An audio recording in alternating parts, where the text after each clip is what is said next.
Welcome everyone to the third session of the Stories We Tell. My name is Omar Jabary Salamanca, and I'm a research fellow and coordinator of the Observatory for the Arab and Muslim worlds here at the Université Libre de Bruxelles. The Stories We Tell is an online seminar to collectively learn from scholars, activists, and artists about critical approaches and methods on a wide range of social, political, economic, and environmental issues concerning the Arab and Muslim worlds. The theme for this year, Materializing Energy Geographies, is in many ways a response to the global transformations in the energy sector unleashed by the Ukraine war. We're witnessing major geopolitical and geo-economic realignments, as well as the consolidation of increased oil, gas, and carbon-based production with the nefarious impacts on the environment and the most marginalized in society that this entails. In this context, it seemed important to us to put together a series to better understand not just what is happening right now, but also the genealogies and entangled histories of energy across North Africa and Middle East region by focusing on questions of finance, knowledge, labor, gender, resistance, and questions of representation. Today, we're really excited to be in conversation with Nelida Fuccaro and Radouan Andrea Mounecif on black gold seekers and the public relations of oil in the Arab world. Nelida Fuccaro is a professor of Middle Eastern Studies at NYU Abu Dhabi, formerly based at SOAS University of London. In the last few years, she has researched the history of the social, material, and visual cultures of oil and modernity in the Gulf, Iraq, and Arabian Peninsula. Among her numerous publications, Nelida has recently edited with Mandana Limbert a volume entitled Life Worlds of Middle Eastern Oil, Histories and Ethnographies of Black Gold, which is came out very recently. And she's also currently writing a monograph on oil cultures and societies in the Arab world. Radouan Andrea Mounecif is a PhD in contemporary history at Sorbonne University and an archivist in charge of Sciences Po Institutional Archives, the University of Sciences Po, that is in Paris. Graduated MA in History and Political Science. He studied at Università degli Studi di Padova, Université Paris 8, and Holy Spirit University of Kaslik in Beirut, before continuing his specialization in archival science and records management. Formerly responsible of Total Energies Historical Archives, he worked in public libraries and private corporate archives as project manager in charge of the digital transformation and the valorization of the historical collections. His main area of research interest is related to economic and social history of energy, history of science and technology, and history of consumption. His PhD thesis is titled Black Gold Seekers, French Oilmen from the Sahara to the World, 1924-2003, Men, Knowledge, and Representations. And the thesis will be published in 2024. So welcome everyone, thanks for being here. The seminar will take place as follows. We will have a first block of about an hour with the two presentations back to back, and then we will have a second block of an hour dedicated to questions and conversations drawing from the presentations. And we should be done by 3 o'clock. Questions can be asked both by raising the hand option or by posting your questions at any time in the chat box, and I will read those back to our guest. So that's all I have to say for now. Nelida, the floor is yours. Thank you. Thank you very much, Omar, and thanks to all of you for coming. I just want to apologize in advance if I will start coughing during the delivery, but I have a bit of a bad cold. It is it's a great pleasure to be here today, although, you know, it would have been better probably to meet in person, but this is really, really great. I want to discuss how all companies used to see their realities around them, how they represented them, and how also in some ways that they transformed them. I'm going to discuss a number of things in this presentation. I mean, I don't have much time, but also I have some interesting kind of, hopefully interesting visuals. One thing I wanted to say at the beginning, rather than focusing on industry and technology, I'm going to discuss public relation related efforts that focus on labor and automobility. So I'm sorry, I slightly change the focus of the presentation. Now, I'm going to discuss in connection with my presentation of my with the publication of my recent edited volume. I'm going to a number of issues that have actually in many respects inspired the volume, and the first one is the whole issue of oil visibility and invisibility, which has been discussed by cultural theorists, anthropologists, cultural ethnographers, and so forth. And also, you know, because basically my whole presentation is part of that chunk of my research that deals with the image worlds of the oil industry, I'm going to discuss how can we read the visual fields variously defined, which are produced by oil, because this is, I think, it's something very important. So let me start with sharing my PowerPoint.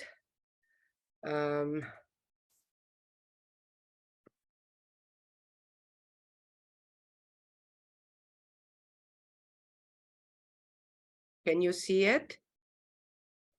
Yeah. Okay. So this is the cover of my of the edited volume I edited actually with Mandana Limbert.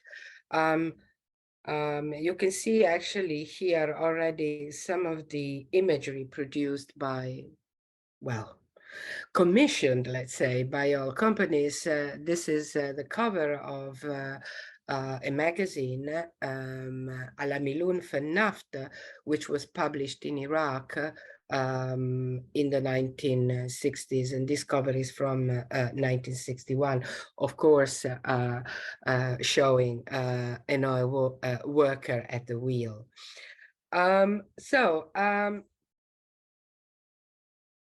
In the Gulf region where I live, the hypervisibility of the oil economy comes with petroleum's general invisibility in everyday life as substance, infrastructure, and industry, suggesting some sort of ambiguity and instability, even dissonance of oil workings, effects, and affects. What Waden and Salminen have called the so-called con-distances effect of petroleum, its ability to induce intimacy and proximity, but also alienation and distance. So this idea of oil visibility and invisibility and the effects is produced, and the range and modalities in particular of his visibilities and invisibilities has inspired this volume. In the volume and in many of the chapters of this volume, but also in my own work, I use petroleum as image worlds to capture oil phenomenology, that is the quality and structure of the lived experience it engenders. In fact, part 2 of the volume is about advertising, images, graphs, and photograph, as well as arts, architecture, and design, as they have framed oil as substance, industry, and energy in a variety of different visible and invisible ways. Now, the act of citing the power of petroleum imagery entails a complex and multi-layered reading of the visual field created by oil. Now, how can we read these visual fields? And this has been a kind of a question for me during my work on oil. I mean, particularly my most recent work on oil, primarily because I'm not a visual studies or a visual anthropologist. I've never really worked on visuals before. So the ways in which I think there are a number of ways in which you can read all visual fields. So the first as form of abstraction, calculations, and forecast of resource extraction through the graph and most famously technical report and statistics, which started to be circulated very widely through glossy magazines and embellished with sophisticated graphic design since the mid-1950s. And this became a sort of, rather than technical, a PR genre. So PR offices of oil company, they seem to have been quite busy in trying to produce this kind of catchy assemblages of information on the oil industry. And this is this slide shows an extract from a report by BAPCO, the Bahrain Petroleum Company, from 1956 on the census of BAPCO labor force. Now, as you see here, we have no longer the plain technical and number-ridden accounts of the industry's operation of the early years, but a visualization of the industry through diagrams, color images, and drawings to show the human and the national scale, as well as its commensurability, connectivity, and comparability. And I had to say that at least in my own research, my own experience, I found that American oil companies, particularly BAPCO, who operated in Bahrain, and Aramco in Saudi Arabia, were particularly good at producing the catchiest, most sleek, polished, and graphic innovative reports.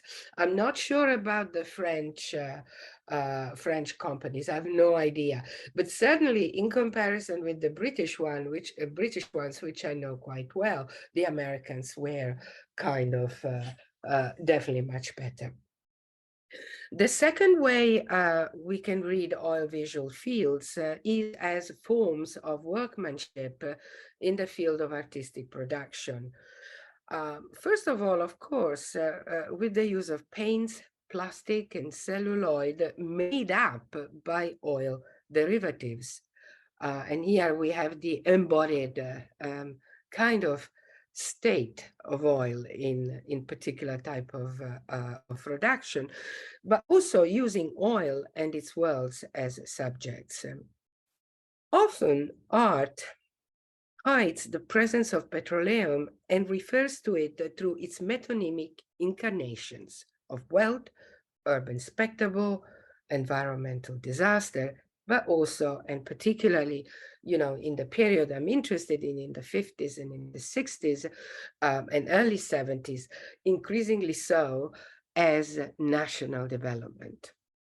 And here we see a photograph of a very, very famous Iraqi photographer, Latif Alani, who passed away very recently in 2021. Now, Alani actually is considered to be the father of Iraqi photography, but also started his career working for IPC, the Iraqi Petroleum Company. And indeed, he was one of the main photographers that since 1954, actually published in one of the magazines produced by IPC called Ahlan Naft, oil people, that I have been working on for quite extensively. Now, here we have a photograph by Latif that is not necessarily related to the oil industry. This is a date factory in Basra, and it documents the early mechanization of date production in southern Iraq. And it is from, I think it was taken in 1961. So this photograph with all this kind of landscape of oil, thinking about the photographer Latif Alani, thinking about the substance involved in the production of the photographic images, but also thinking about the subject matter, modernization and the industrialization of Iraq, which was, of course, directly related to oil revenue, particularly by 1961. The third way is, I think, we can think about oil and read oil visuals field is basically as instruments of social construction, political persuasion, cultural engineering in the hands of oil company. And also instruments, I mean, very, very plainly put, to make acceptable the to readers, particularly readers or viewers of these images, by readers also of the magazines, posters, and so forth, where the images were published, to make acceptable the often dramatic changes that were happening around them.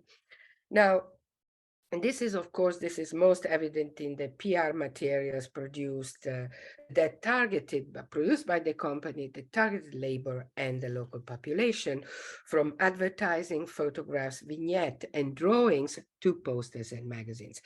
And, I love vignettes. And so here you have from Aramco's magazine, Arabic magazine for the company workers, Al Qafila. You have two sets of vignettes. The first is called The Greening of the Desert, and you see the gentleman doing some ironing. And you have here basically and is kind of on the t-shirt, you have basically palm trees that are revived by the water of the iron. And this is very much this idea of the personal and the embodied experience of oil and the project that came with oil. And indeed, in some ways, we are here, I think, in 1959 or 1960s in the eastern province of Saudi Arabia. And Aramco was trying to more and more develop the agricultural economy of this region. The second one is phone call from Texas, another oil well, and this is and you can see the crude coming out of the telephone head. Actually, this is quite an unusual kind of image, because one other thing that for me was actually quite staggering, it's the whole idea that in many of these images of different sorts, crude, oil as crude, appears very seldom. And here is one of the very few instances in which it does. We can discuss, perhaps in the discussion, I have perhaps quite a lot more to say about this idea of crude and the ways in which crude tends, at least in the regions I have studied as oil regions, tends still to these days to be invisible, or to be made invisible. Now, basically, what I'm interested in, I'm interested in the different image economies and image regimes as they took shape in the 1950s and in the 1960s in Iraq, Saudi Arabia, Bahrain, Kuwait, and Qatar. These are the countries I'm working on. Now, one important thing to say is that in this period, the public use and circulation of photographs, posters, and magazines, and also, of course, film produced by the company, increased dramatically as a result of the need by the foreign companies that control the industry to mount a counteroffensive against raising national agitation and the popular discontent. We have here, of course, the nationalization of the early nationalization of the Iranian oil industry in the early 1950s. We have Nasserism. We have 1956, the Suez Crisis in the Arab world, and so forth. So you can see very well the kind of political context that triggers that makes the company kind of get into very, very heavily into PR in this period. Now, so in some ways, images and photographic albums produced by company constitute veritable, and I would just put this into inverted commas, because this is actually a technical term, oil assemblages, bringing together different layers of agency. See, for instance, photographer Latif Alani, and expertise, technology, and objecthood that aimed to assuage the mounting subversive instincts of the local workforce. Now, in the chapter I have in the volume and in some of my recent works, I have concentrated on the corporate photography of labor. Now, what is interesting, there is a kind of quite close relationship between photography, both as a medium, as a professional practice, with oil capitalism. And, you know, I don't have much time to go through it. But again, I can expand in a discussion.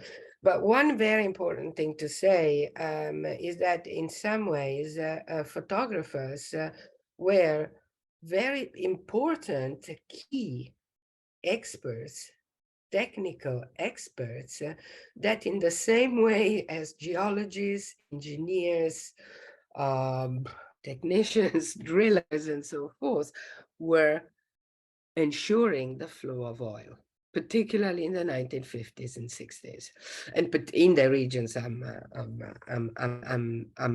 working on.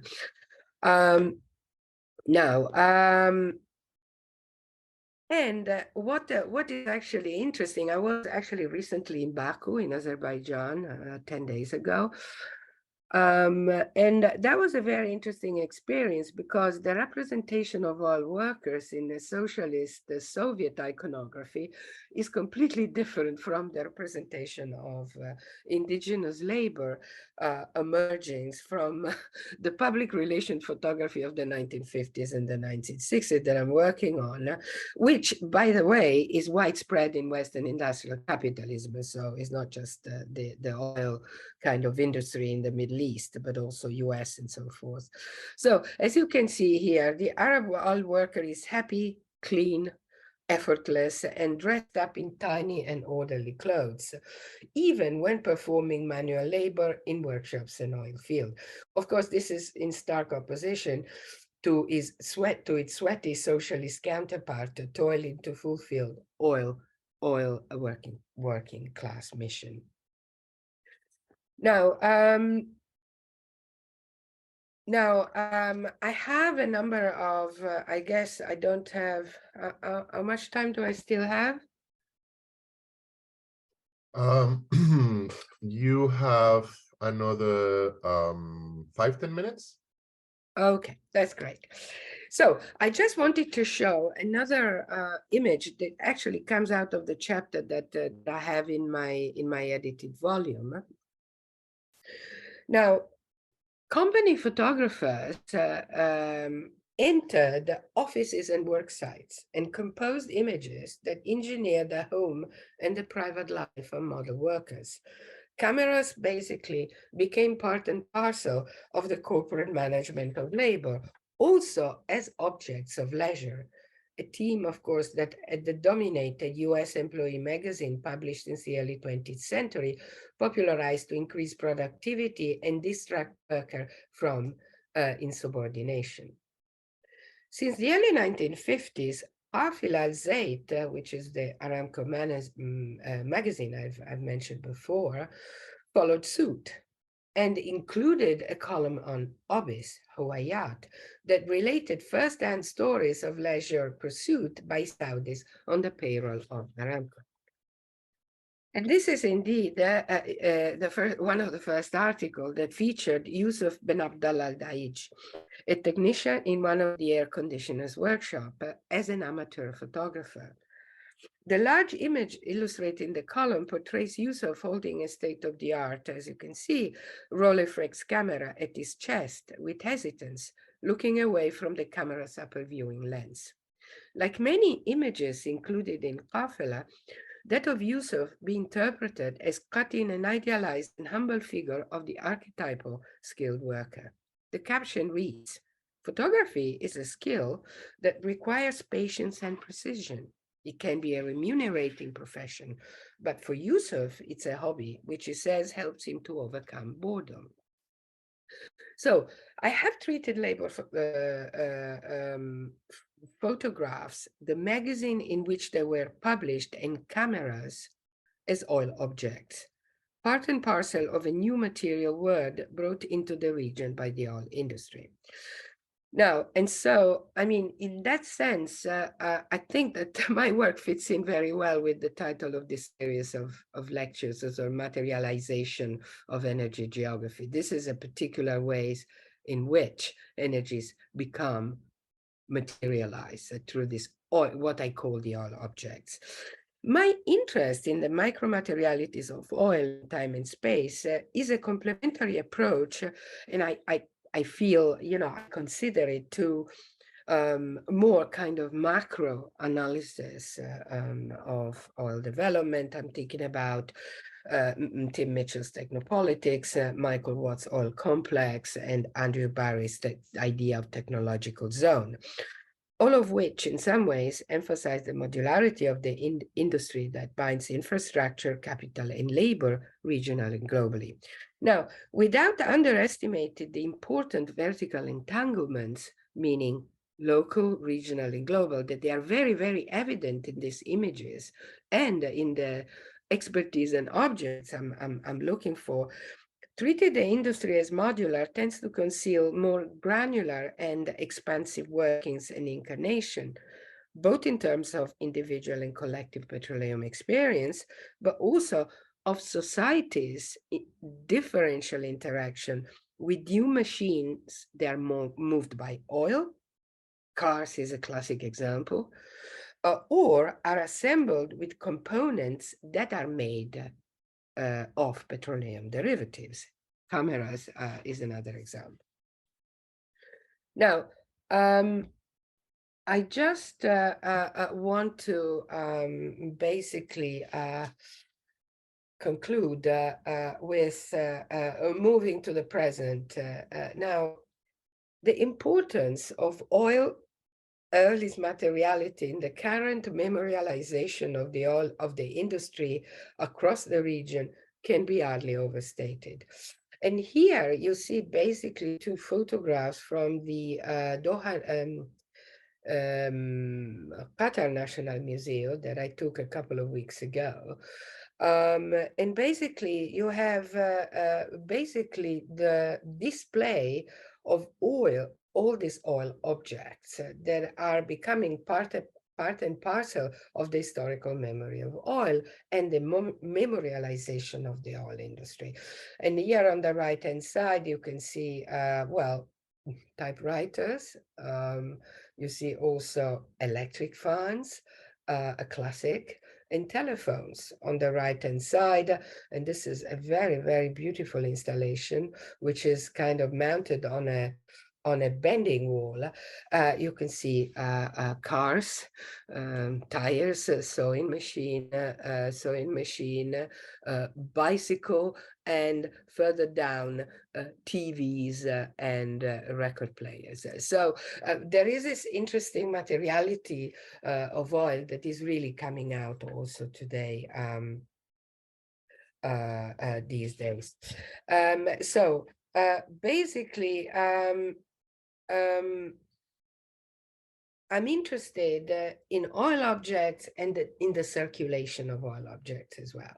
And so this is actually very much linked to the idea of oil sort of properties of velocity. And I think quite a lot of cultural theorists have discussed oil as speed, as the matrix of modernity that incrementally define and redefine modern societies.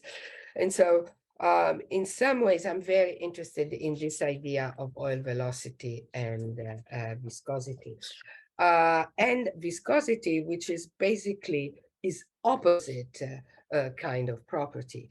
And I'm linking very much this idea of the property of oil as viscosity to, for instance, the ways in which these objects, the circulation of these objects, and I'm thinking about cars, buses, and so forth, engendered this kind of, rather than speed, circulation, fluidity, engendered friction, obstruction, violence, in other words. And actually what I'm doing is I'm looking at cars, very particularly company buses, as examples of this kind of machines that very much heightened the circulation of oil production in incredible ways, particularly in 1950s and 1960s, by transporting workers to the workplace, oil workers, but at the same time, buses becoming kind of objects of political subjectivities, being hijacked by protesters, burnt and destroyed during many labor protests across the region in the 50s and in the 60s. I'll stop here. Thank you very much. Fantastic. Thank you, Nelida. That's great. If you don't mind, oh wait, maybe I can do stop sharing. Yeah, perfect. Oh, I've done it. Yeah, perfect. Thank you. Radouan, you want to jump in? Yes, thank you. I have to share a PowerPoint. So just a second.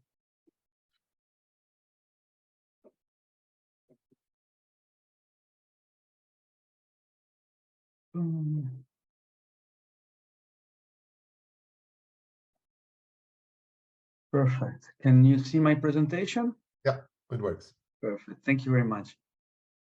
So yes, before to start my presentation, I would like to thank the colleagues of the Observatory of the Arab and Muslim world for the invitation to this really inspiring seminar. I think this session my presentation will be a little bit complementary to the which one that Nelida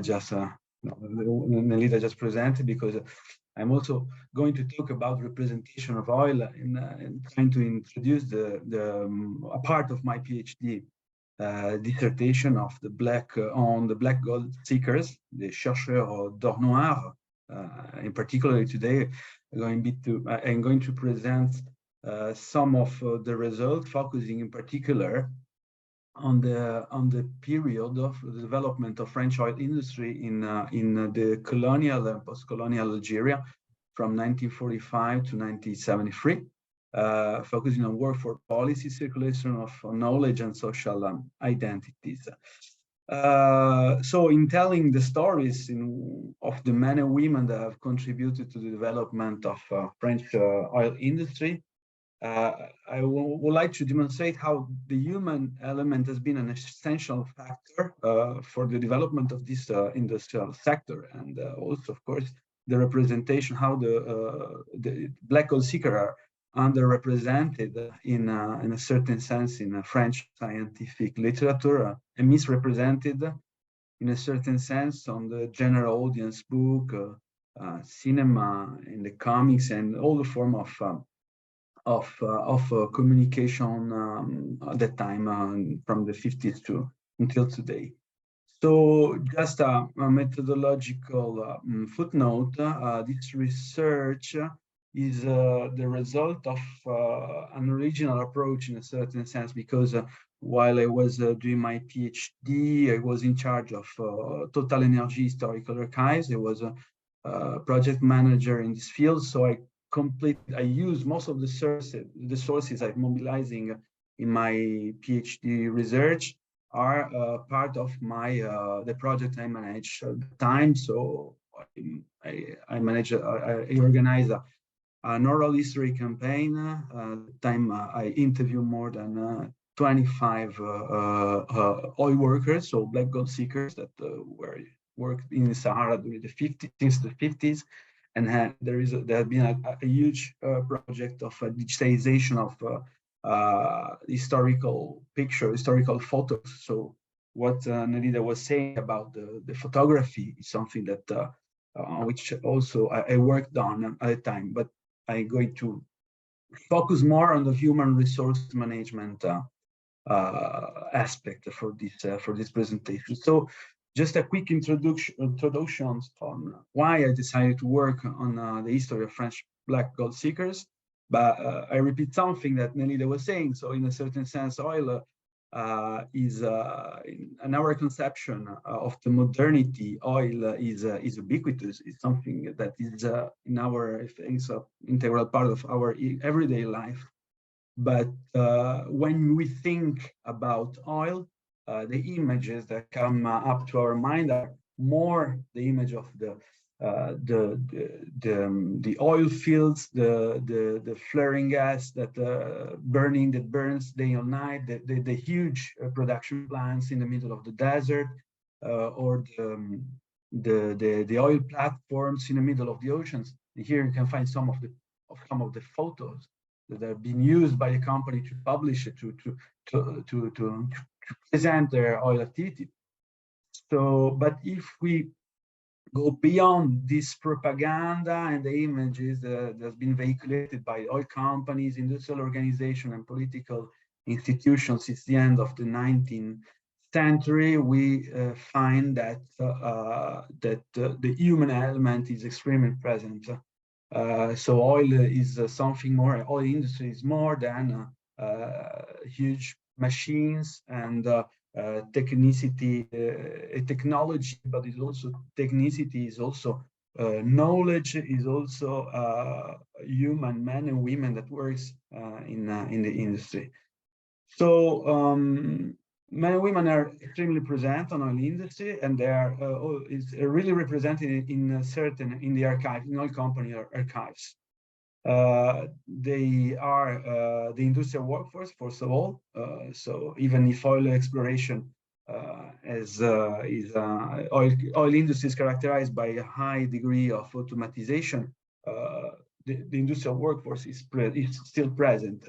They convey the technical knowledge, so they contribute to the innovation and the circulation of knowledge, of course. Third aspect is that they embody the figure of the black gold seeker. It is a sort of personification of a social professional group that has been widely diffused with the mass culture after the end of the World War II in Europe and in the Western countries. So just to be precise, I use the term black gold seekers to refer on the one hand to the person, to people that works in the oil industry, that express a sense of belonging to this professional group. But also the second meaning is that black gold seeker is a fictional character which embody the propaganda vehiculated by the government and oil companies, and is represented in the press, the cinema, and general public literature, but also comics, in particular for the French case, but also in Anglo-American context. So according to my hypothesis, under this double dimension, these black gold seekers has been an engine of energy history, because in the one hand, the black gold seeker has fostered the transition between two energetic systems, the first one based on coal and the second one based on oil, and two different models of energy consumption. So the first one based on the idea of scarcity, and the second one based on the idea of abundance. And on the other hand, black gold seekers became an innovation agent, and they contributed to the circulation of French knowledge and technical culture all around the world, thanks to a kind of adaptation process that they had to face in the transition between the colonial and the post-colonial period. So I'm going to quickly introduce the history of the black gold seekers. Say that in France, the oil industry, the creation of oil industry was delayed after World War I because France didn't have the technicity and the capacity to start its own oil exploration, even in its own colonies at the time. And so we have the beginning of the participation on the Iraq Petroleum Company in the consortium. And during this consortium, here you have a picture of Bab al-Gurgur discovery in 1927 in Kirkuk. You know that even if France participated to this industrial experience, no French engineer was on the ground during the discovery. So it was more than a sleeping partner than an actual partner in this consortium, because there was a lack of technical experience. There was this gap was bridged after World War II, when we have the creation of the first, the real first national policy, the aim to the energetic independence that was supported by Charles de Gaulle and other members of the French Liberation Army. This voluntaristic policy was a part of a wider modernization and reconstruction program founded thanks to foreign aid, for example, the Marshall Plan. And here in this context, we have the creation of the national administration in charge of oil, the Bureau de Recherche de Pétrole, the Direction de l'Énergie et des Carburants. Those were the creation of scientific institutions in charge of research, innovation, and most important, training of oil engineers and technicians. So we have the creation of the Institut Français du Pétrole and the École Nationale Supérieure de Pétrole. In this period, we have also the multiplication of publicly owned oil companies that were in charge of the exploration of different colonial territories, because we are at the end of the colonial domination in North Africa, in Africa. And so there has been a great investment made by the government in order to expand knowledge on the underground and of course the oil exploration of this region. And in this period, we have the beginning of the Sahara exploration. Say that it's the beginning, the real beginning of oil exploration activities for French industry. The Compagnie Française de Pétrole, that was created in 1924, had started to work with another publicly owned company, the Société Nationale de Recherche et d'Exploitation de Pétrole en Algérie. They obtained the first exploration permissions in Algeria in 1953, and start to explore what was a completely unexplored territory at the time. So there were no knowledge about the Sahara. This huge territory was completely quite inaccessible. There were no asphalt road, no airport, there was no kind of a railway connection. There was no geological knowledge on the ground, because the first aerial photographical campaign was carried on by the U.S. Army during the World War II. So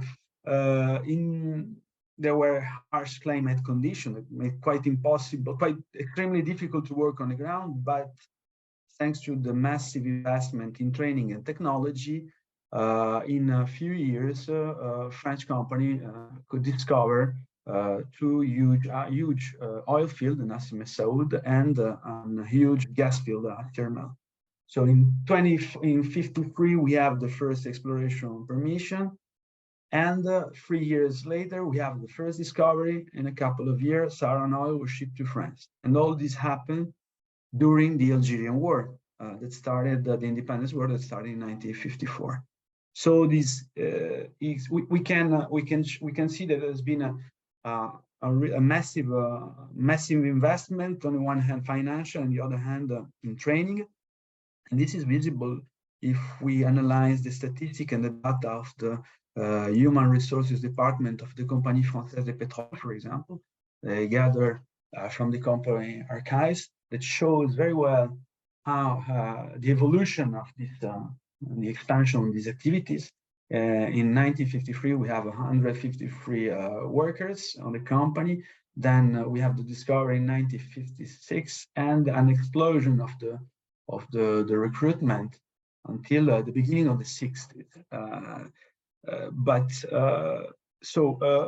It is just I would like to have the fact that in this period, all the other industrial sector was in complete decline in Algeria, because we are in the middle of independence war. So recruit experts, technicians, and workers was not easy at the time for lack of expertise and blocked work market at the time.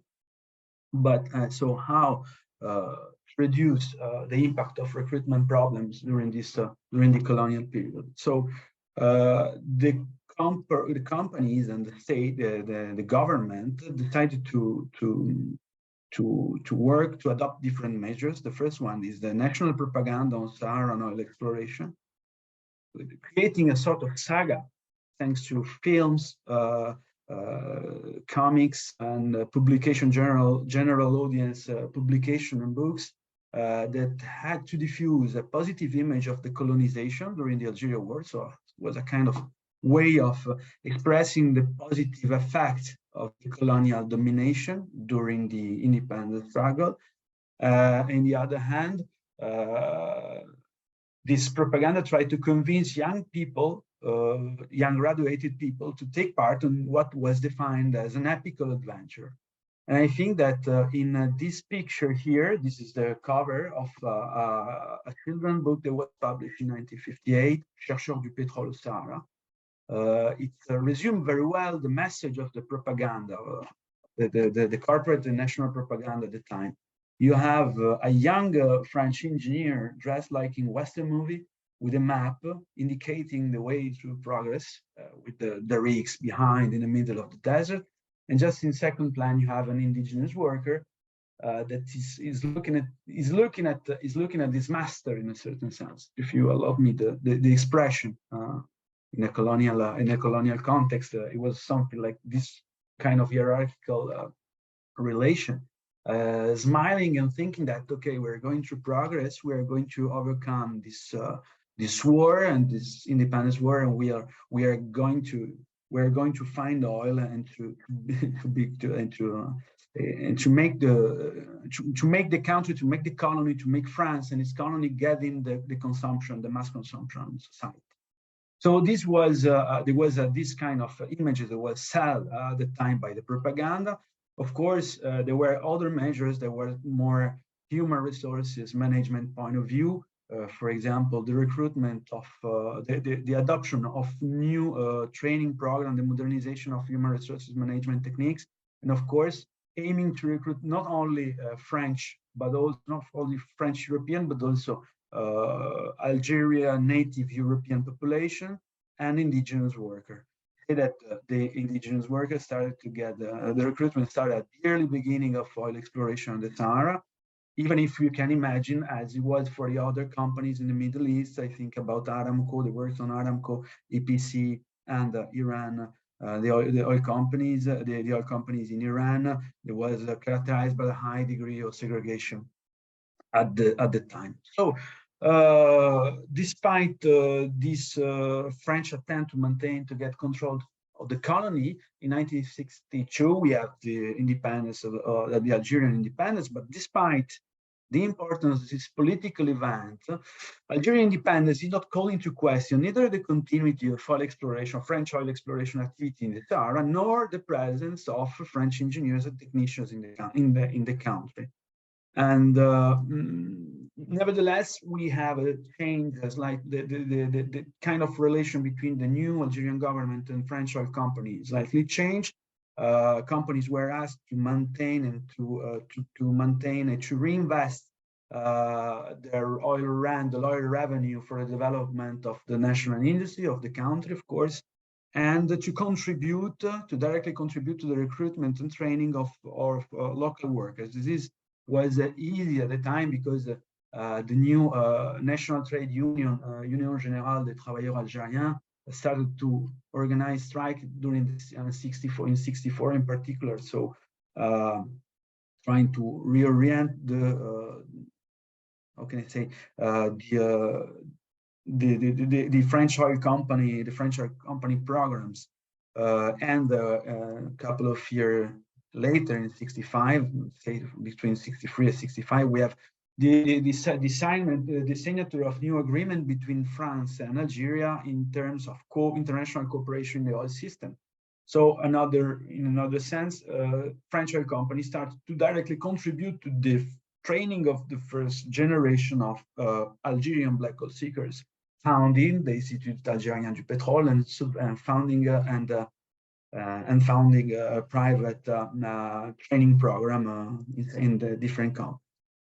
So as the high degree of political discussion and negotiation between Algeria and France at the time, companies that were stuck in a certain sense in the middle were obliged to rationalize this kind of political request, trying to respond to what the Algerian government was asking. So more Algerian workers in the oil industry, less European, and a sort of transmission of knowledge between the companies, the national oil company, the French oil company, and the national Algerian oil company, Salamanca.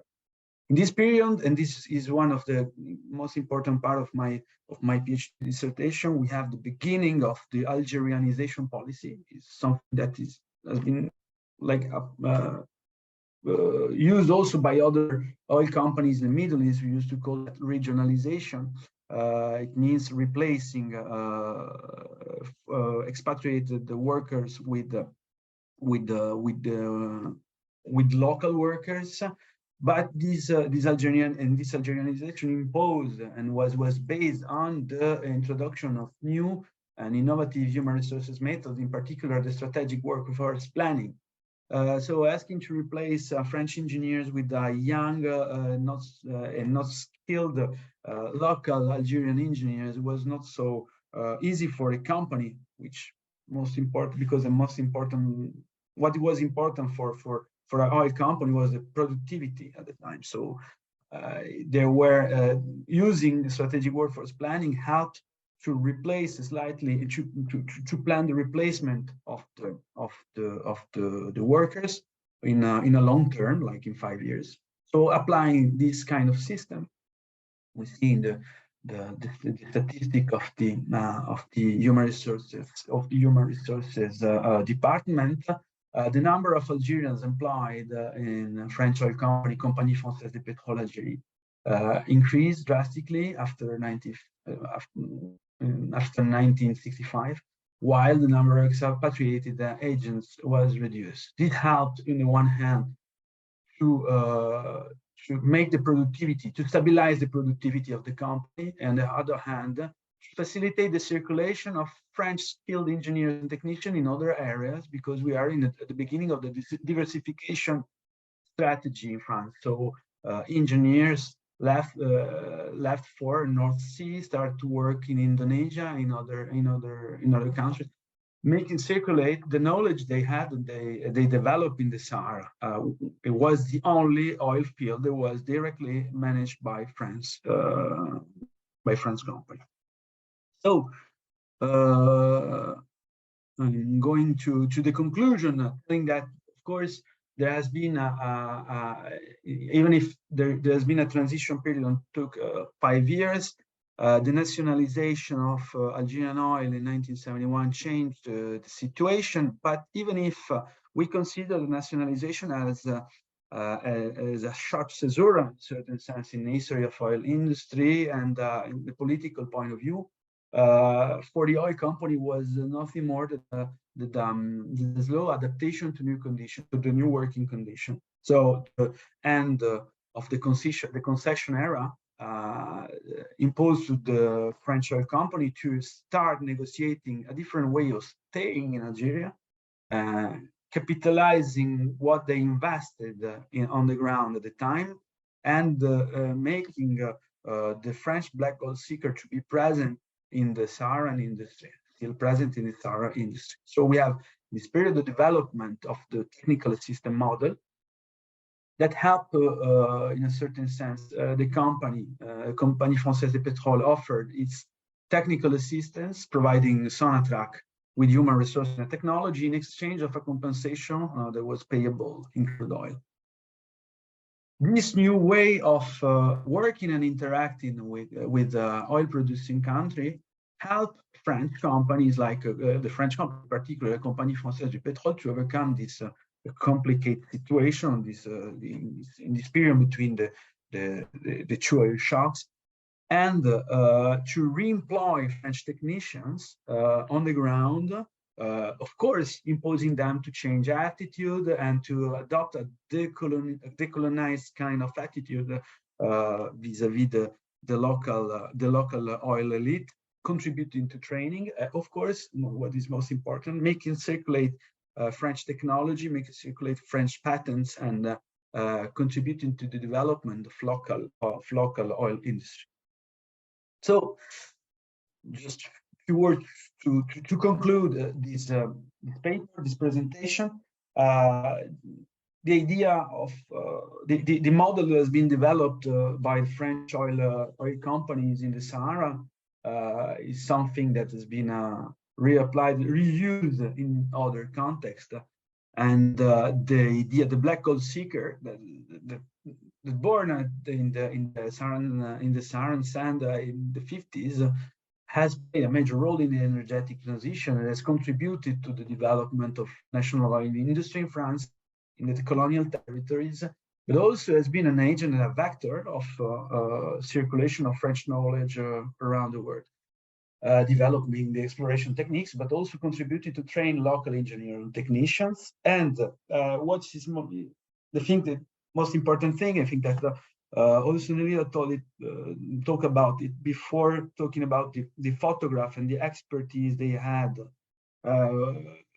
We can also say that human resources expert and this kind of expertise was crucial for the development of oil industry in this period, because as well as a geologist, somebody that was capable of applying a new way of managing personnel and local workforce helped to the continuity of the oil industry activities despite major political events. If you can stop here. Thank you very much. Okay, just stop. Thank you, Radouan. Fantastic presentations, and indeed very complimentary. Let me just try to think about a couple of questions. I'm very fascinated by both presentations, and beyond these presentations of my own interest about this sort of like moment of transition between the colonial and the nominally post-colonial. And I think you kind of both touch upon that. And, you know, in your conclusions, Radouan, you were like saying how, in fact, this transition, which, you know, is supposed to be a transition for liberation, for liberation, first and foremost, of Algeria, ends up being a means for the French company and different companies, as you put it, to foster the expansion of the French company. No, at a time where what we see is the nationalization of the oil industry, and sort of you keep on pointing out to this idea of how human resource management and technical assistance enable the French companies to maintain a hold on the industry in Algiers and beyond, right? And in a way, in terms of Nelida's presentation, there is also this question of representation, and I wonder, and I think most of what you're showing as Nelida is already, or a lot of it is already when. Well, not only, no, you're actually showing both. You're showing Iraqis working for these companies as part of the apparatus of the public relation. But I wonder if there is something else to say about, the different, or perhaps not so different, forms in which oil comes to be represented during the colonial period and the post-colonial period, right? What are the sort of big influences of this, massive colonial moment and the development of the industry, and how those kind of like remain somehow, or maybe not, it's like, that's the question ultimately being, anything changes in terms of the presentation of the image of the industry in that post-colonial moment vis-a-vis the previous moment. What is it that ends up happening? So that would be kind of one point. Another one has to do, and that comes very clearly with Nelida's, no? And it's really, really nice to see that, as you were saying, I've been also keenly interested in questions of labor and film. And collaborating with a friend, Sanas Sorabi, that well. Yes. Yeah, and we've been trying to, but I think one of the things I think it's really nice is not to, and you were saying, it's like, I'm not a visual expert either, and yet I find it that it's very productive.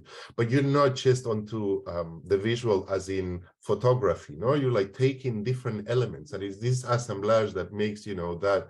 So I was wondering, if, it's a question also to you both, is like how important or how are you going about, methodologically mixing different sources and different archives, these reviews, photography, objects, these different elements. I think that what does that do to classical studies, or more classical social science studies, which, tend to have a very particular focus and sort of like, becomes a bit unstable and shaky, or that's the understanding if we move beyond one single object. And I had another point. Yeah, and then there is also, it's funny because Nelida was saying that, crude tends to be made invisible, and yet, I think Radouan, the beginning of his presentation is precisely the opposite. Crude is there in the sense of, these sort of oil wells being there, and that was also my my feeling with the film material that I've been exploring. No, I mean, the question of invisibility and visibility is always central. So, with regards to labor, workers are there, but, sometimes it's as if it doesn't matter. They are there, but we don't see them, anyway. And so that also, triggers another question for you both, but perhaps more for Radouan. In the process of archiving this photographic material, I was wondering if the company Total Energy had any particular interest in why now? Is it just because we are all digitizing archives and this is what is happening? Was there a particular attempt to focus on labor by the company or by yourself? What is it that was interesting about looking into the question of labor in these sources and imageries? And then a final comment is then, have you both find anything beyond the visual? Because for me, what is a bit frustrating is that, I do see workers featuring in visual material, yet I have very little to say about those workers, especially of the more early material, no? Of the earlier material. We don't know, those histories are not documented. So unless there is questions of unions or strikes, you know, there is very little to be said about those, apart from the question of representation. I really like, you know, how Nelida kind of says exactly, you know, it's like, this is clearly a propaganda or a public relation thing. They're like working and they have all these, you know, clothings which are like completely clean, not even a drop of oil, vis-a-vis the Soviet representation, no, of the sweat. So what else can be said beyond the representation, and how do you go about that? I think I'll shut up in here. And so those are my questions. You can address whatever you want for now or for, you know, another time. And I will invite you to maybe address some points, and then we open for the audience. And for those that are here with us, feel free also to type some chats on the chat box. Thank you. Omar, thank you so much. I mean, these are amazing questions. I mean, we could spend a day debating this, but thank you. I think you brought together very well the two presentations and really focusing on important point. Colonial and post-colonial, you know, the world I'm working on, except Iraq, and in a very different way from Algeria, at least from what I understand from Radouan, we are not working in a conventional colonial world, because if you think about places like Bahrain, Kuwait, Saudi and Qatar, these were countries that were not colonies, but they were in treaty relation with the British. Saudi Arabia actually was, since the creation of the kingdom, was independent, basically. So we have a different type of kind of shifts and transitions here. In general, I mean, you know, there is I mean, Aramco in Saudi Arabia has got a very, very interesting neoliberal, neo-imperialist model, right? Which does not belong to the old colonial world. As, for instance, you know, France and Algeria, what I call the old colonial world. So in some important respect, there is no kind of sudden transition there. There is no, okay, yes, there is the nationalization of the industry in the 70s, but it's not a nationalization that is prompted by dramatic political change, by mobilization, by upheaval and whatever. It's simply nationalization of the oil industry prompted by the international world around them. So, I mean, this is one thing. So I don't see, I mean, I see very well in Aramco and in other, the nationalization of labor, you know, as Radouan has mentioned and whatever. This starts already in the 50s, though. In the early 50s, because the main issue is that companies are really worried after the nationalization of the oil industry in Iran in 51. You know, all the upheaval in Iran was really kind of a model that really frightened companies. And the 50-50 agreement that was taken from, that was popularized, the 50-50 agreement between Saudi Arabia and Aramco. Again, I think it's in 1951. So there is no real, and so it's there that they really start to kind of thinking of providing training, creating an indigenous class of experts and whatever and whatever. And that's where my propaganda fits in. And that's why it's so incredibly evident. The only country is Iraq, but Iraq again, you know, yes, the British were there, but Iraq was formally independent in 1932.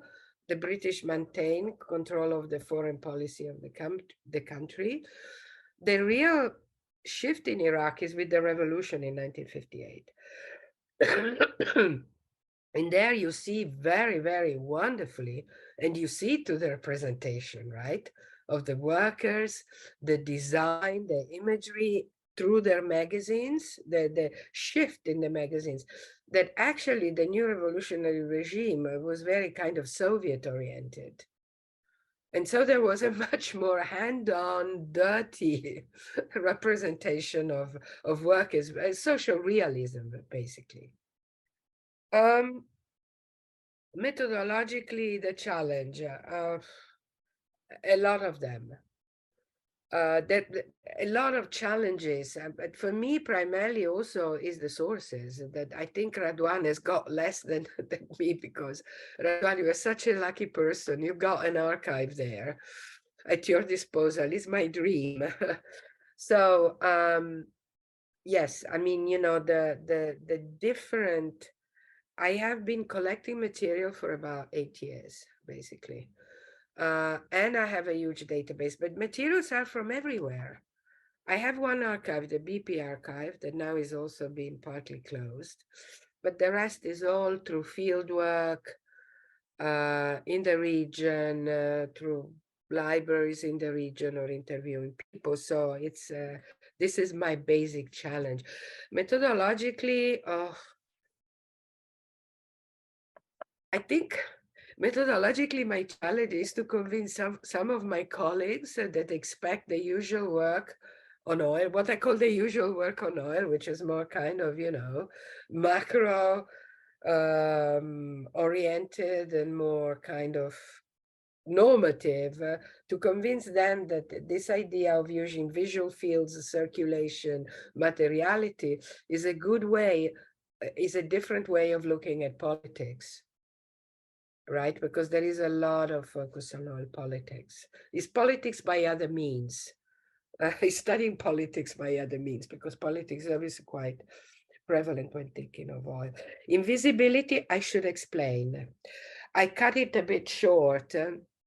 Of course, oil is very visible when it comes to infrastructure, technological zones, and particularly in the representation of technological zones by oil companies.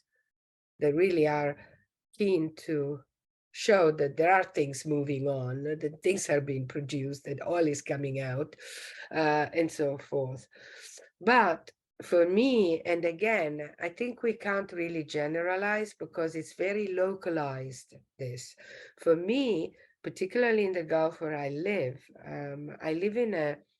in a world of oil spectacles.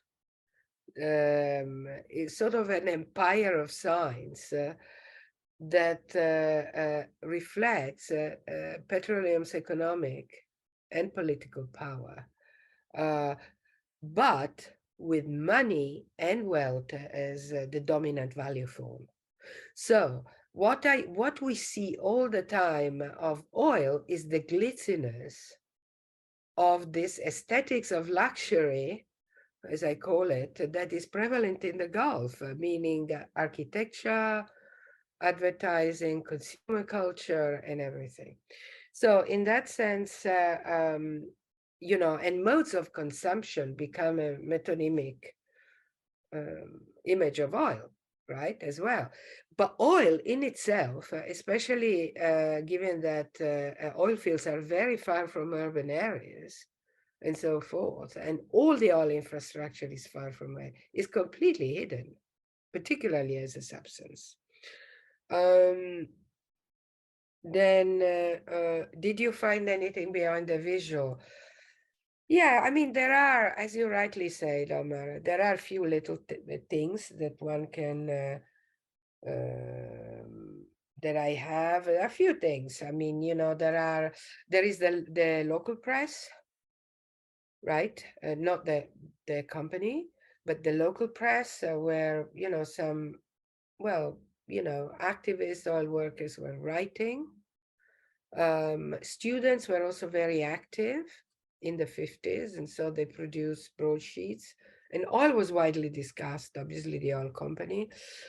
there are some biographies of oil workers, and there is also, I mean, the materials that can come, excuse me, from the memorialization of the oil industry.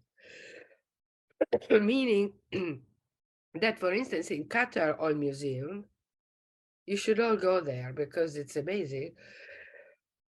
The main idea is to celebrate the lives of workers. And so you have quite a lot of accounts, interviews, and whatever. So in that sense, the government is doing the job, and in a sense compensating for the fact that they are not really allowing anybody to get into any archive, if there is any, I mean, you know. So this is, sorry, I've gone on a bit long. No, that was good. Radouan. Yes, thank you very much for this question, this point of like I say, it's yes, it makes us think about how to combine a little bit to find this common point that you're presenting from both presentations. I think that transition in a political sense from colonial to post-colonial, we can say like this, context is something really important in French oil industry history, but I think that is slightly different from the UK and from the US, of course, because there are countries that don't have the same colonial past. And in particular, what is particularly interesting is the transition in terms of Franco-Algerian relations. I discovered this when I arrived in France 10 years ago, and I felt the importance of this memorial conflict that still today exists, and the history between France and Algeria in their colonial relations is very difficult to understand, and is very highly highly politicized in a sense. Every country has tried to reappropriate about the history of the colonial period in different sense.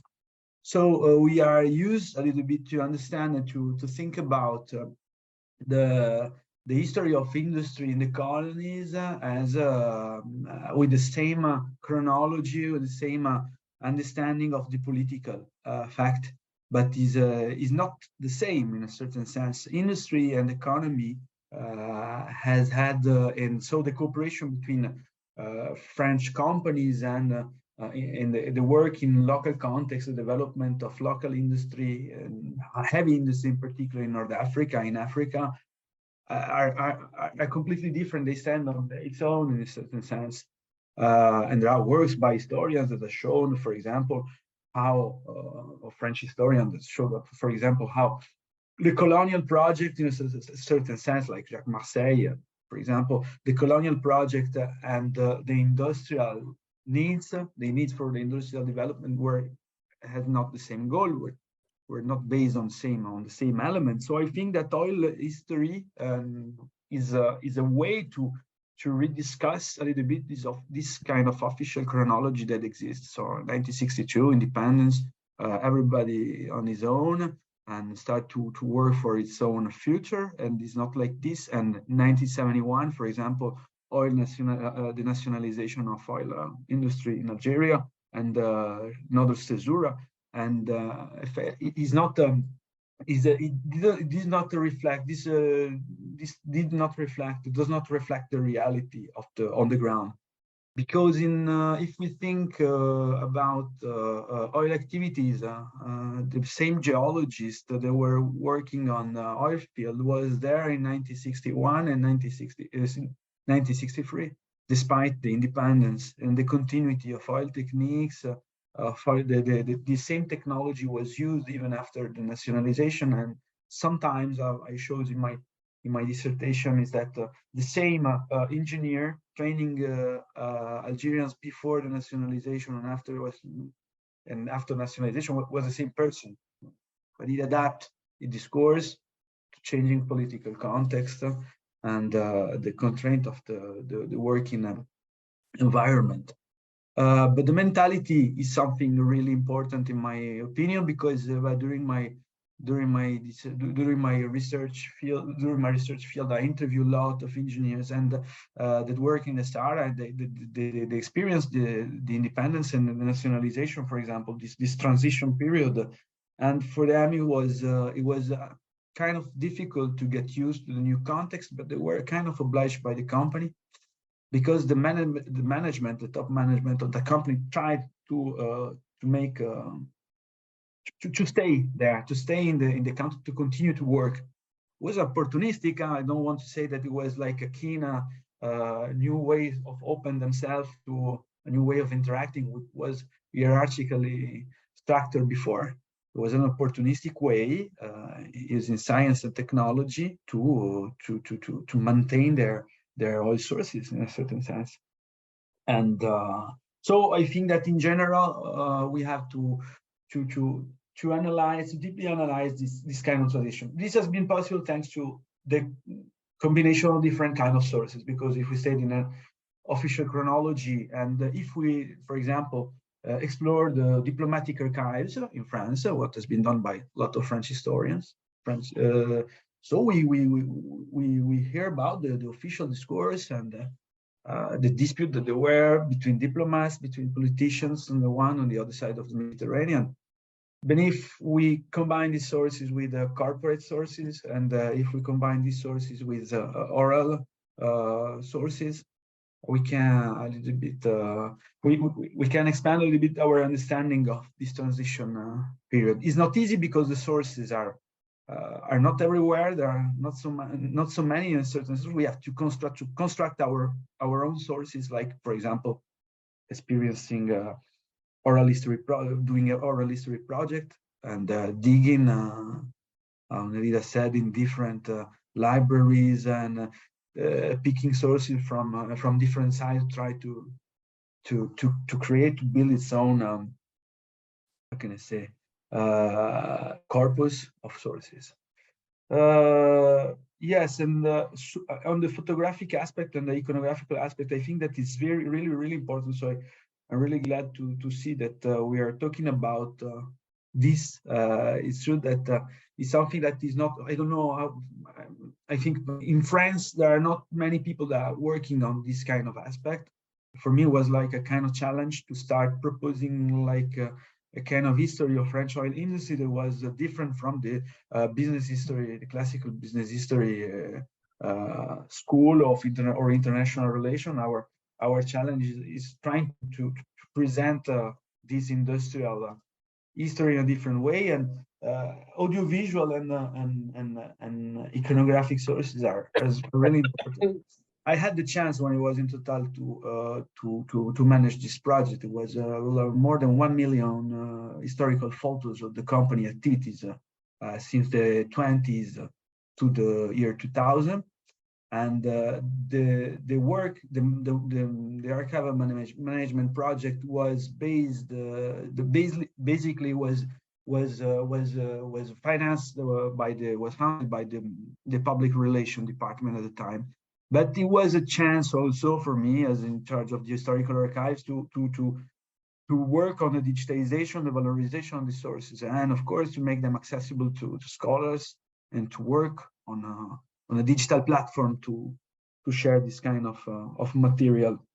What is interesting, of course, if you work in an archive like that, is you have access to a lot of information, and you know the archival holdings so well that you, for example, can find the picture, and you can find the file, the contract that was passed by the company with the photograph 8 years before, and it gives you more elements in order to contextualize the analysis that goes beyond just the interpretation, the representation. Give you all the element of the context that, and the story for this is difficult to go beyond the representation, because a lot of time we do not have access to this kind of information. And what is also important, this also is something to explore, is the the audiovisual and the film, the corporate film. So I had the chance, that was very meaningful for me, and justify a little bit this approach, this using different archives in my research, was that I was working on a 1956 company movie on the discovery of Hassim Saud. At the same time, I found the public relations department file in which they were discussing with the production company and in order to define the film. And then I interview an engineer that was in that film. So I have a triple point of view on that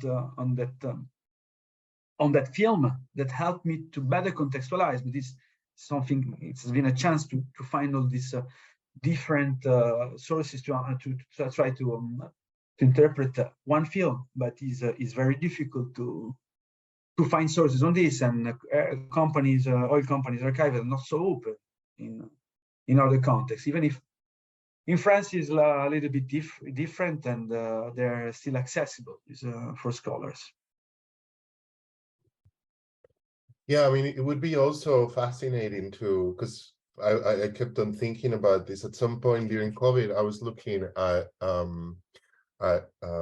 colonial footage in the Congo by Belgium authorities, and one of the questions that emerged is like, you know, where was all this material displayed? No, and like, so in terms of films, a lot of these films will be displayed in cinemas and movie theaters at the beginning as sort of like news clips of the colonial era before whatever film would be screened, right? But you know, so that made me think a lot precisely about how do people have read and interpret how those, you know, images were received, you know, by whether the consumers of the Aramco magazines, you know, throughout the world in the 60s, 70s, or how those films were also consumed and received. I mean, again, a very difficult project and a slightly different one, no, to figure out and imagine. But yeah, those are great insights in the process of doing this kind of work. I don't know, I mean, I have more questions, but I wonder if anybody has a question, would like to ask a question, turn on the camera and just I see okay, so Iftihal says, thank you for sharing your work, Nelida and Radouan. Love the work on the topic of the importance of images / data visualization, especially beyond photographs. I was thinking about feminist contributions in the digital humanities that have urges to look at the invisibilized making of visualizations, that is the cleaning and making of the data, etc. I was wondering if there was any info and insist about the workers / people who produce these visuals and the data behind them. Yeah, right. And then I will take another question by Mariam. Yeah, go ahead, Nelida. Well, I think, yes, sometimes in a sense, this connects to what you were saying, Omar, you know, yes, how can we dig deeper than just the image or the sign or the form or the graph or whatever? And yes, sometimes I can do that because thank God that the BP archives exist. You know, while they were producing a certain type of report, there were discussions happening about why the graph or the visualization of the data of data X should be in a certain way. And also, we get a sense of the people who were in these offices, technical and PR offices. So yes, sometimes it's possible to, but not always. It's touch and go. I mean, there was also it also made me think, because I also was wondering, like, Iftihal, about, yeah, you know, it'd be really interesting to know, because you were saying that particularly in Bahrain, they were like, you know, more skilled at doing this. And I was thinking about this collection by Dubois, by the W.E. Du Bois, on data portraits. He has this visualizing Black American, and it really made me think about this. It's like early 1900s, and it's this very radical kind of like infographics, no? And that have already come from before. I mean, yeah, perhaps Du Bois more than, this company, but it's quite interesting to see that, it's like a very national representation of the labor force, right? Like the work, it is the worker that is the big figure that is standing there vis-a-vis the others, no? It's like this. And so it's 1956. Yeah, so whether it's colonial, 1956, it's very post-colonial transition, it's like to mark that transition of how it was before and how, it is now. Even if ultimately I still agree with Radouan that, we need to look more closely to how many of these processes of transition were so hostage to the entire technopolitical, financial apparatus that produce them in the first place. No, yeah. And before I give the word to Mariam, also Radouan, to you, like before you show a couple of graphs talking about illustrations, and you were talking about workers, and I was a bit surprised to say that the number of workers grows from 124 maybe to I don't know what, and I was wondering if that is only from the upper echelons of labors, that is like more expert technicians, engineers, because I was wondering if the actual down to earth workers are included in there. Yeah, the statistical analysis is one, and the statistical categorization is one form of colonial power at the time. So this is reflected also in the statistical. In the data collected by the company. So the graph I showed are mainly the French, the European of the company, because at the time indigenous workers were not, for the contabilization of indigenous worker was different. They were not considered as one man or one woman, but they were considered as 1 hour of work. And they were so the way of counting them was in average hour worked by local workers in a certain sense. So I wrote all the part in my dissertation about the statistical analysis and how it reflects, and this has been reflected also after the independence of the company. It was one of the great struggles they have with the trade union between 65 and the 70s. So the decolonization of the statistical categories in a certain sense. And yes, it's very difficult to explain it precisely in a few words, but is a topic. And in France, we are many scholars we are working on the statistical categorization of industry in the colonial context. And we're going to publish something on it about it, and very soon. But we're questioning, because there is something that has been shown also, for example, in the automobile industry. This colonial categorization of foreign workers was used until the 70s. So it's something that's deeply anchored in the management culture in France. That's fascinating. Yeah, I mean, can I forward to read that? Yeah. Can I just I have a question, but later after Mariam, and now just to add on that, yeah, I didn't have the luck of Radouan of having the archive as complete as you have, but I was just thinking about what you were saying about the ways in which they accounted for workers and hours of work.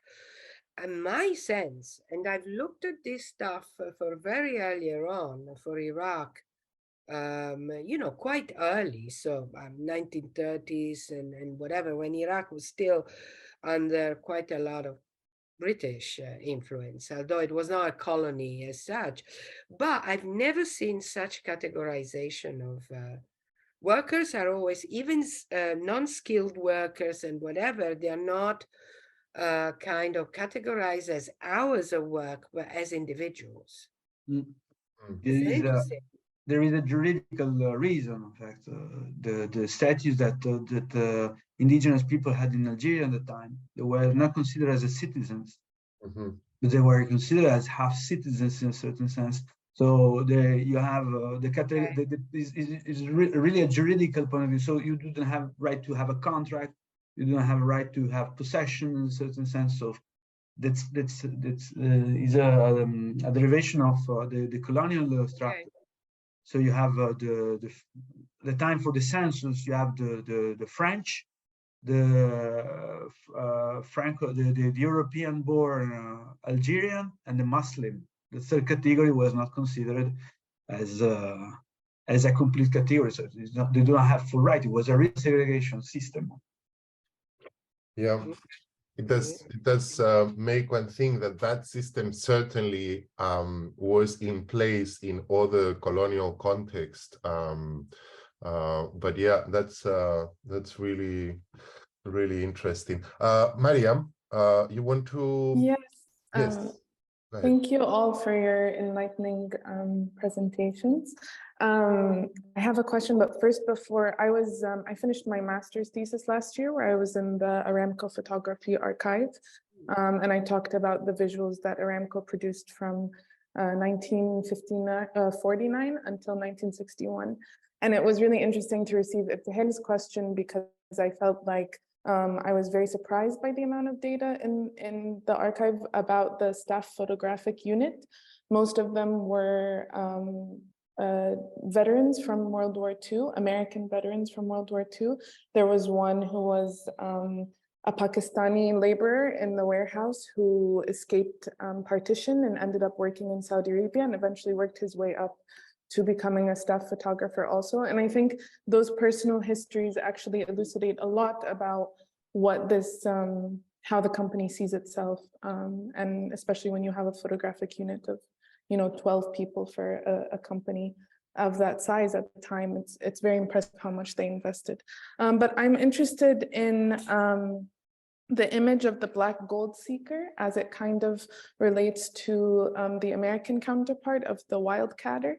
And I think a lot of the discourse of the wildcatters in Aramco and also other areas around the Gulf dovetails really nicely with this discourse of kind of the explorer, like the colonial explorer, and also the explorer in the Americas. There's a book by Wallace Stegner, I'm sure you guys have encountered, where he talks about, he's documenting the early wildcatters in 1939 in Saudi Arabia. And he talks about them as if they're like in the American West and they're kind of searching for gold. And he talks about the Bedouins as he talks about indigenous people in Colorado. So he's constantly making these parallels. And I'm wondering if in the black gold seekers, both in the image you presented, but also in the kind of other images, there's a kind of similar dovetailing with Pied Noir, or also like other kinds of colonial imagery produced by France at the time. And how do these kinds of images converge? And what's their audience? I was so fascinated that it was a children's book that you were showing, if I had it correct. And yeah, so can you talk a little bit more about that? Thanks, Miriam. Do you mind putting the reference of that book you were mentioning in yes, the chat? Of course. Yeah, I'll put it in the chat.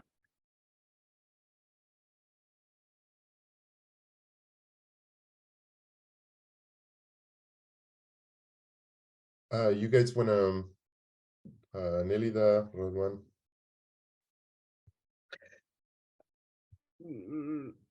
No, I've got a question for Mariam actually, but I mean, what Aramco archive are you talking about? I was in Houston in the magazine archive actually, because so there was two so there's actually now multiple different archives, but I was in the photographic archive of the magazine. Now let me ask you, how far back do they go? So it's interesting. Magazines, the first magazine starts in 1949, Aramco World Magazine, but there's about 6 or 7 magazines before that that are more internal for company employees. At the time, in 1949, the magazine was also internal. It was only circulated amongst employees until about like 55, I think, or 53. And so it's kind of still like there's this hangover of it's a lot about like company meetups, company parties, all this kind of stuff. But yeah. But let me ask you, sorry, quickly. But we're talking about Aramco World Photographic Archive. So we are not talking about. I've just you know, because I would be very interested in this. We are not talking about the photographic archive of Ahl al-Naft. No, Ahlan Qafila. Yeah. Qafila was, so it's interesting because a lot of the same photographers that were photographing for Aramco World were also photographing. So it comes out of the same department, but it's reviewed by a different guy. So the editor-in-chief of, I'm sure you know, of Qafila is different, but it's still operating out of the PR department, at least at the time in the 50s. Yeah. Okay. No, that's interesting. Yeah. Thank you. Thank you, guys. I can answer. I don't know, Nelida, it's okay. Yeah, go ahead. Okay. Yes. Yeah, well, thank you very much for this question. Of course, there are similarity, and I think that Black Gold Seeker are a little bit inspired by this idea of wildcatter of the United States. Of course, it's been adapted to for the French audience in a certain sense. On the one hand, there are kind of differences. What is slightly different, I think, with the image of the wildcatter and the image of Black Gold Seeker is that there are a presumption on the French side to have a complete expertise, to have a strong expertise on oil techniques, something that it was a little bit different for a wildcatter that has an empty place, an empty space in which try to wildcat from one part to another. What is important in the image of the Black Gold Seeker is the expertise in the field of geology and geophysics techniques. And there is a kind of national mythology about let's say, the expertise in the field of geophysics. So in France, Schlumberger and what has become the Schlumberger company, one of the most important geophysics company that exists in the world, and that has patented a lot of methods in the field of seismic. So the idea was to reduce the number of wildcats and to make cheaper exploration of a bigger place. And this is the technical point of view, because the French Black Gold Seeker is somebody that's bring the innovation and bring its methods and have to bring this knowledge also in the different contexts in which it works. And so it's something that is adaptable. Here we are talking about the desert, but in the 70s we will start with the mythology of the deep sea, the deep offshore. So the Black Gold Seeker with his cowboy hat will become somebody, a diver that goes under the sea in order to weld the wellhead on the bottom of the sea.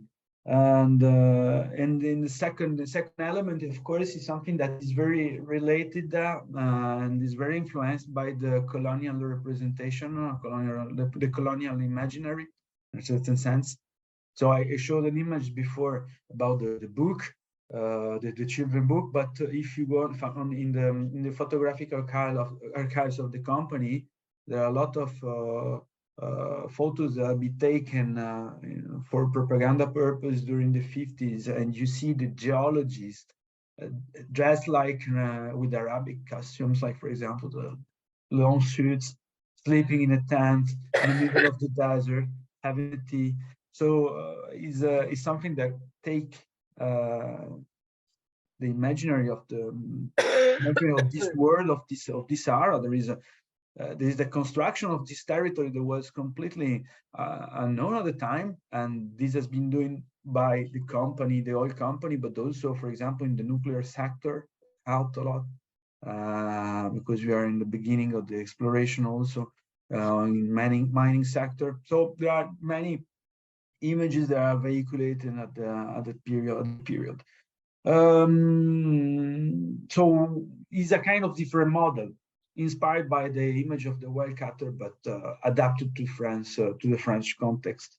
About the audience, this is a very interesting question, because we are during the Algerian war. There is a censor imposed to all the media in the country, newspapers, television, radio, cinema. So the only information that reached the general audience, the general French audience about the Algeria was the Sahara exploration, the drillings, and the first oil tanker that left Algeria to reach Marseille. And so for the films, for example, I have sources on the fact that the company used to sell its production to, for example, Pathé Cinema and Gaumont Cinema, so the big network of cinema hall that are in France. So we know exactly in which day, before which film, the corporate movie on Hassim Messaoud was displayed. There were negotiations also with the cinema production societies in order to associate the oil movie with the great movie which there were a lot of people in order to reach the most of people. Then, of course, there are a strong influence. Oil companies financed the edition sector, so publishing books, in novels, in which they paid for integrating the name of the oil field, and we are contract with them, and also for comics, same thing. There are comics. There were the comics, or traditional comics of bande dessinée française that are really known, and the company used to pay for integrating a story, making a story of the main character of the comics that were in the desert discovering oil. It was something that was the rich, great a great number of people. At that time also, we had the expansion of the audience, because we saw at the beginning of the 60s, we have the first translation. All the films that are produced in at least 5 languages. The main film on the Sahara, for example, were diffused also in the Arabic country, because there was double in Arabic, in German, in French, in Italian. So, in a certain sense, we have not quantitative data about this, but even we have some quantitative data. For example, how many articles were published about the Saharan oil, talking about the history of black oil seekers from one period to another, because it was a centralization of all the communication on the subject. It had to pass the censor, and to be accepted for publication. So there are quantitative data. There are not everything is accessible. There is an important archival holding. It is not classified yet about it's the archival holding of the Organisation Commune des Régions Sahariennes. Is a public body. That will be very interesting to check, but it's not accessible. I don't think it will be accessible in the next years. Thank you. Thanks so much. Thank you. Nelida, you're muted. Yeah. Sorry. If I can follow up, it's so interesting to have this conversation, guys, because sometimes we work in our geographical boxes, and we should have more and more these conversations. In a sense that for me, it's so fascinating to hear about the French, the French side of the story. Yeah, on wild cutters and black gold seekers. I mean, there is this mythology of the explorer of the frontier, right? The frontier explorer that really comes out a lot. I think in the oil industry, in extractive economies in general. I mean, And it's obviously also a myth which is linked to clearly, you know, this idea of colonial Western expertise in a hospitable environments and blah, blah, blah. What is actually very interesting, I was thinking about this idea of the black gold seekers, and I was thinking about the word black. And in some ways, you see, for instance, in Aramco, and you see it in Qafil al-Naft, you see that at some point you have the shift in the representation of Saudi workers, right, as kind of, they are presented and represented through photographs, articles, and so forth, as the colonizer of the oil frontier, not the American kind of experts arriving there, the geologists and whatever and whatever. So it's actually quite interesting, and you really see, and this is, of course, more and more as the 50s went on. So the pressure of the company to acknowledge the workforce was huge. This is only for Aramco.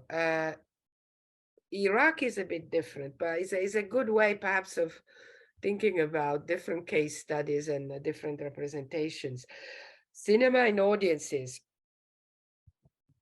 Briefly, in my experience, in my understanding of cinematography, right, there is a lot of quite a lot of interesting work that's done on oil movies. Monadam Luigi, there are few others, you know, that really done fantastic work.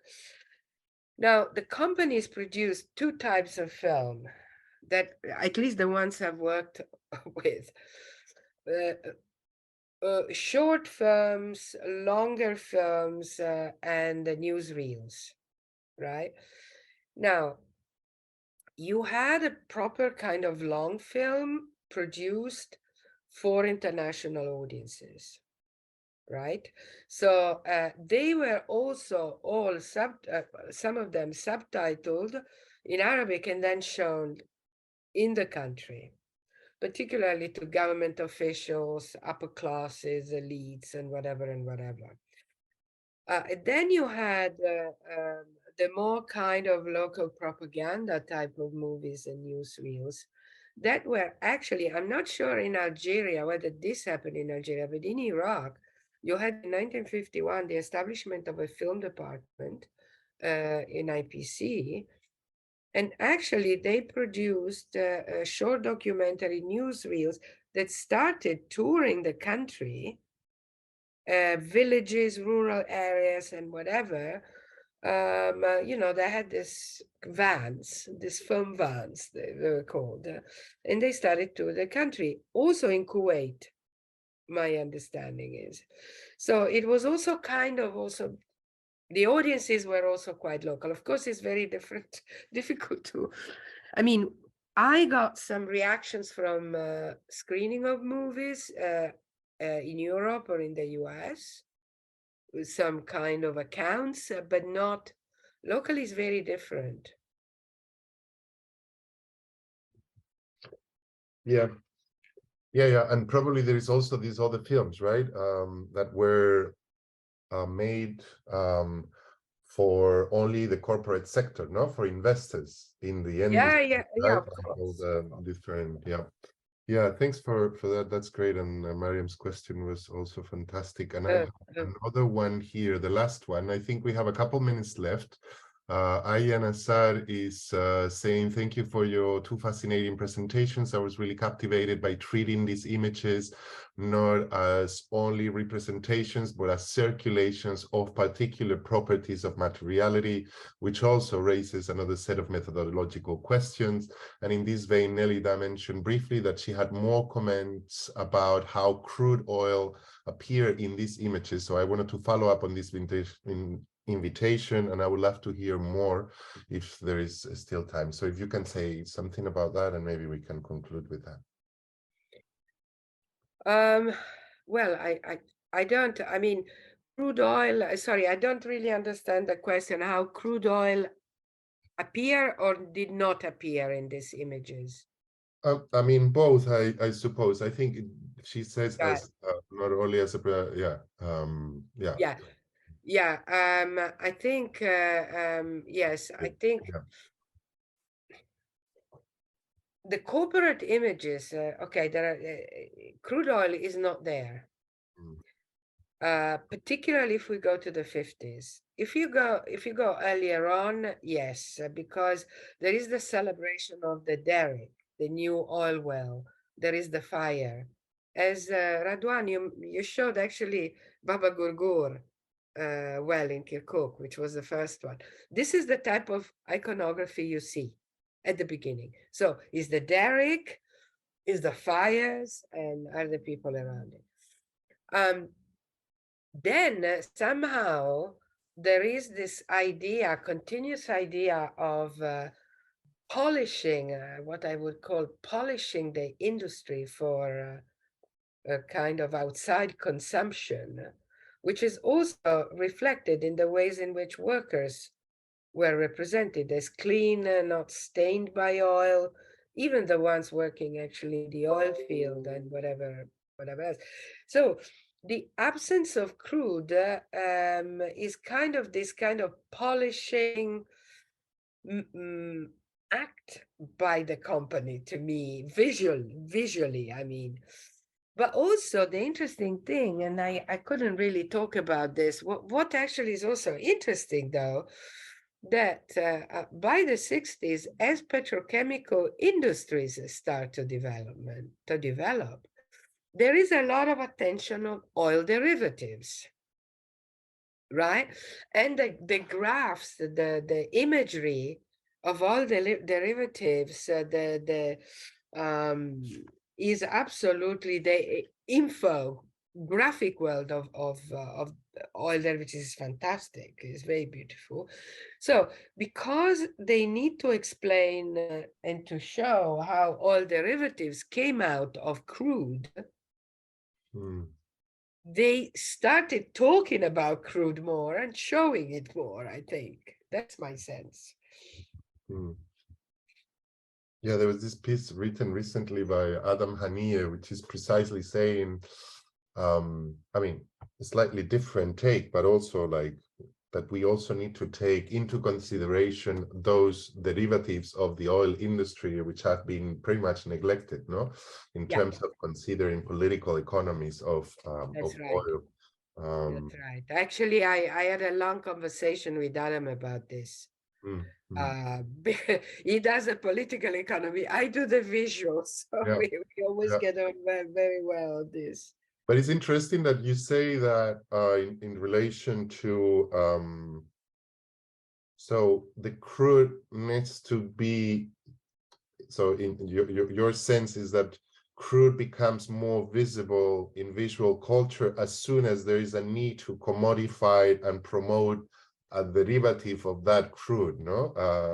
So as a way to help people consume that.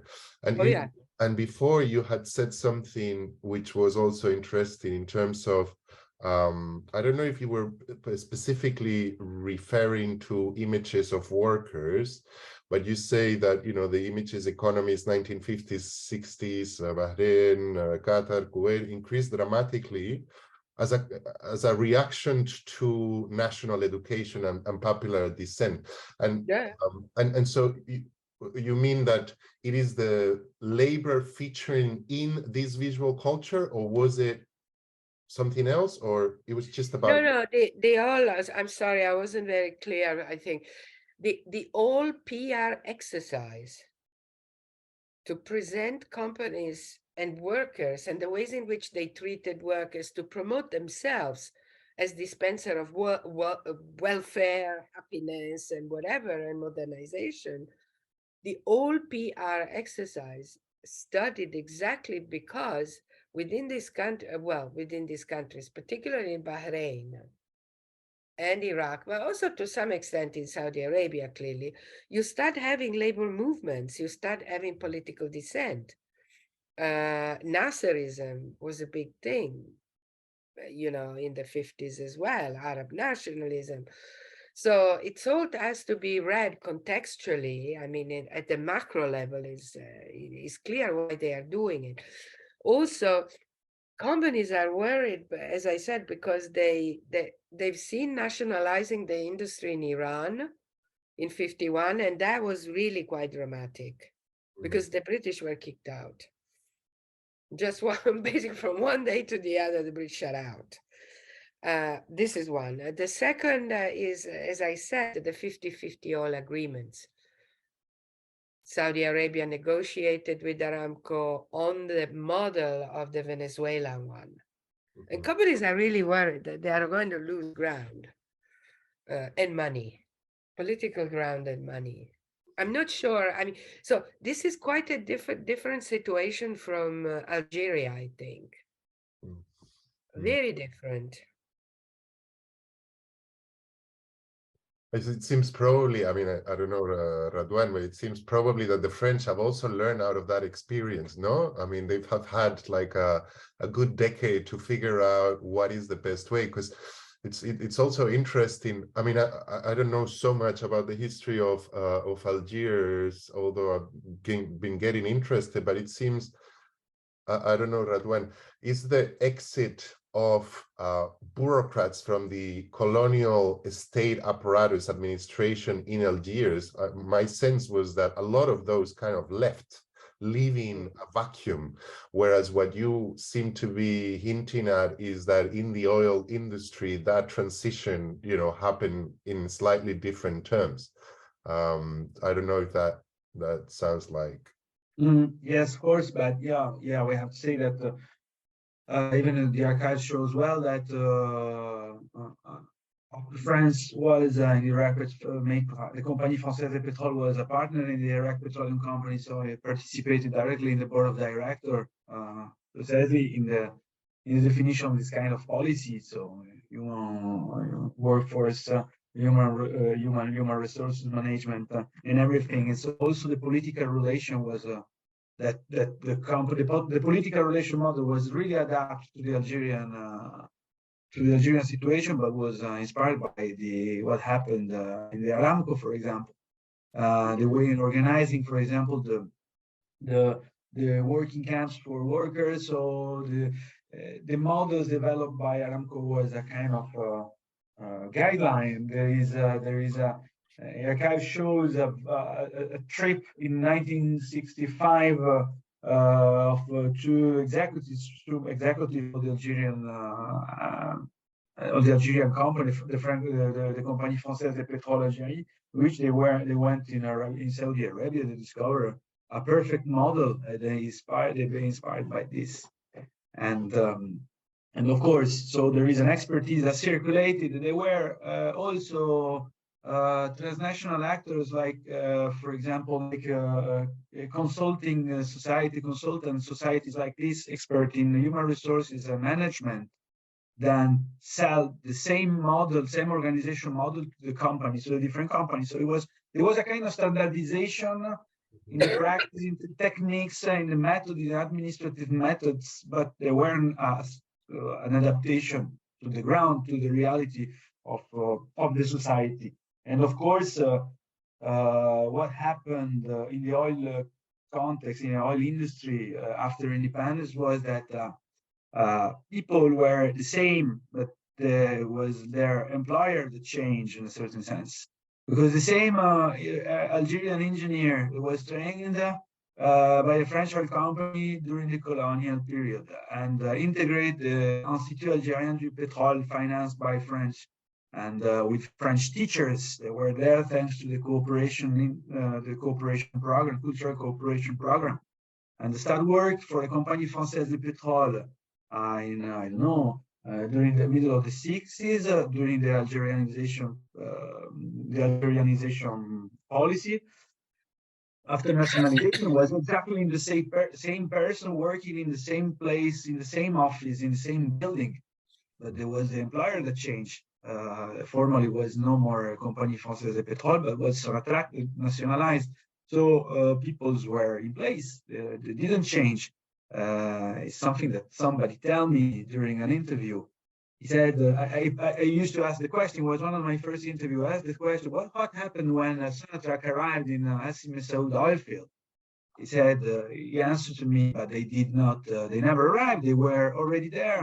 It was us, we were already there. So, there are a kind of different perception of the reality from the political side and reality on the ground in this kind of situation that we have to take into account, and this is our job as a historian, to try to clarify a little bit this passage of history. Fantastic. Well, guys, I think we've come to an end. We've gone 10 minutes over. This was great. We'd like to thank you again so much. And, you know, this will be part of the videos that we will upload. Yeah, thank you also, guys, for coming. Amin and Eli for staying there until the end. And yeah, I hope to meeting you soon in the flesh. Yeah.